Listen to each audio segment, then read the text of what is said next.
Ya, selamat malam Pak Ustadz. Selamat malam, Pak. Nah, luar biasa nih, segar malam ini ya. Alhamdulillah kita bisa berjumpa lagi pada malam ini. Jadi silaturahim kita kali ini saya ingin ada beberapa hal yang pengen saya ngobrolin nih Pak Ustadz. Ya, Pak. Pertama mengenai persoalan menjaga semangat nih. Karena di tengah situasi yang seperti ini tentu saja semangat kita untuk lebih kuat, lebih bertenaga gitu ya. Nah itu sangat diperlukan gitu. Ya. Jadi orang-orang tentu saja jangan sampai memiliki perasaan malas. Ya. Nah untuk membangkitkan ini gimana Tan? Ya. Pertama saya ingin sampaikan bahwa jangan pernah menyesali masa lalu. Oh begitu ya. Jangan pernah menyesali masa lalu dan hargai masa lalu karena hari ini adalah bagian daripada masa lalu. Nah yang kedua, jangan pernah menyalahkan keadaan.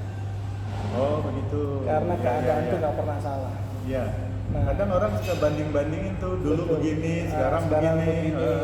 Nah, saya selalu mengatakan jangan pernah menyesali masa lalu, jangan salahkan hari ini, jangan kehilangan harapan untuk masa depan untuk hidup lebih baik. Nah, pekerjaan boleh hilang dari kita, bisa hilang dari kita. Ya. Penghasilan bisa juga hilang dari kita. Betul. Yang tidak boleh hilang dari kita adalah harapan.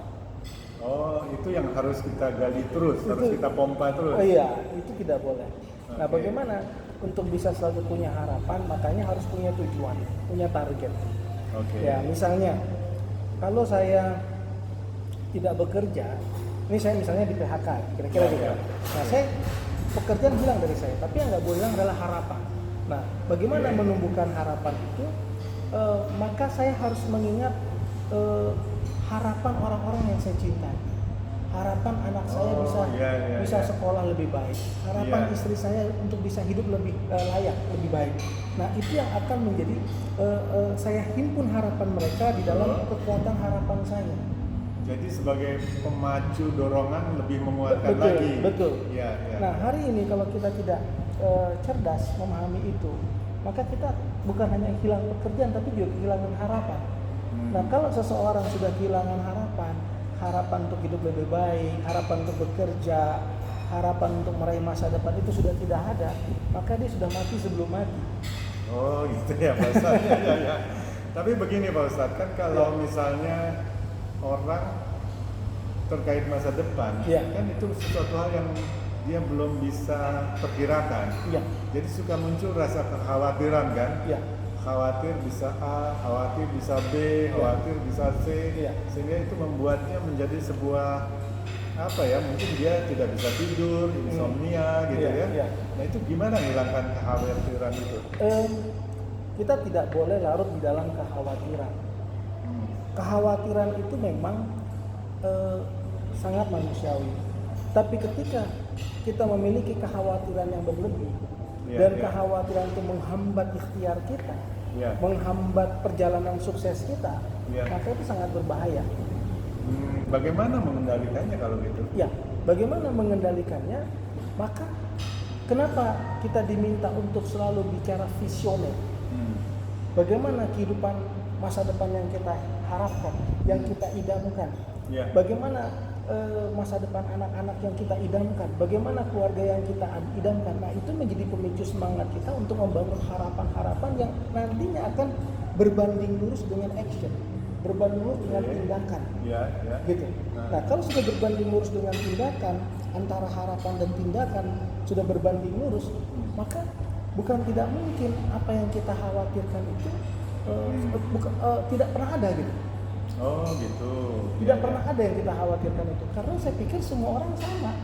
Tapi gini kan ada orang yang suka punya prinsip kita kan bukan Superman, gitu kan? Kita kan manusia biasa, gitu kan?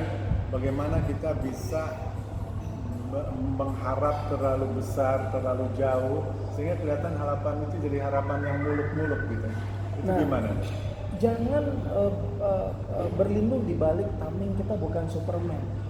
Kita kan manusia biasa, sama seperti dulu Pak Lok. Saya selalu mengkritisi peribahasa hidup ini mengalirlah seperti air. Iya betul. Nah, ada yang air itu bilang kan begitu. turunnya ke bawah. Biasanya orang yang hidupnya mengalir seperti air itu orang yang pasrah apa adanya, tidak punya cita-cita, nggak punya harapan, nggak punya progres dalam hidup. Kenapa? Dia ngalir seperti air. Pasif jadi sifatnya ya. Iya, Pasif. betul. Sama seperti tadi, kita manusia biasa, Allah ciptakan kita dengan keterbatasan. Loh, sekarang kita lihat dalam sejarah, siapa itu Ibnu Haytham, siapa itu Ibnu Khaldun, siapa itu Ibnu Rushd, siapa itu tokoh-tokoh yang melahirkan banyak pengetahuan, Einstein dan lain-lain. Kenapa mereka bisa dan kenapa kita tidak bisa? Satu yang membedakan, kita itu mental kita terblok. Blocking mental. Iya. Ya, blocking mental. Nah, blocking mental ini orang yang terblok mental selalu menyalahkan keadaan.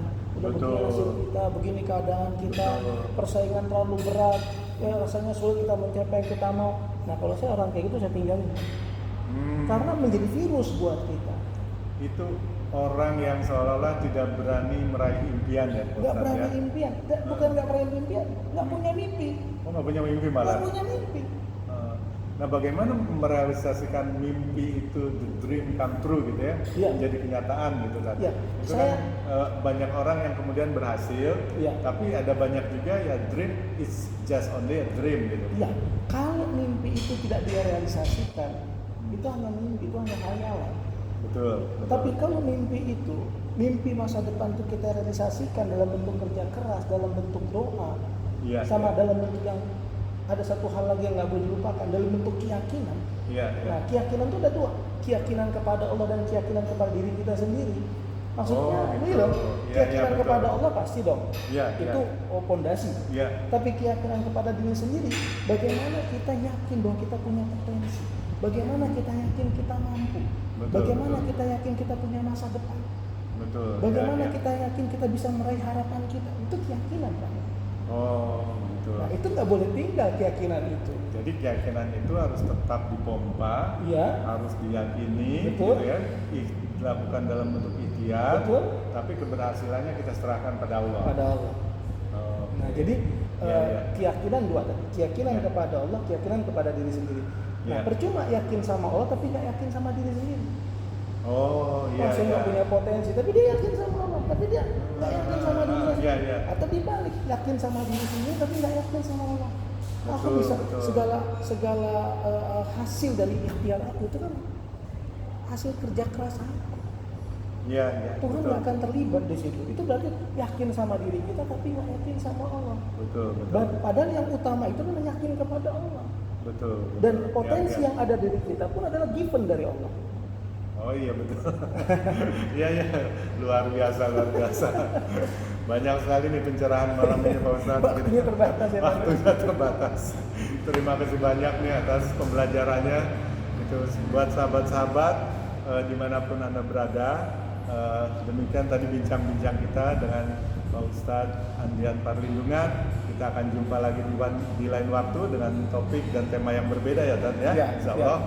Jadi terima kasih sekali lagi atas perhatian dan atensi sahabat-sahabat sekalian.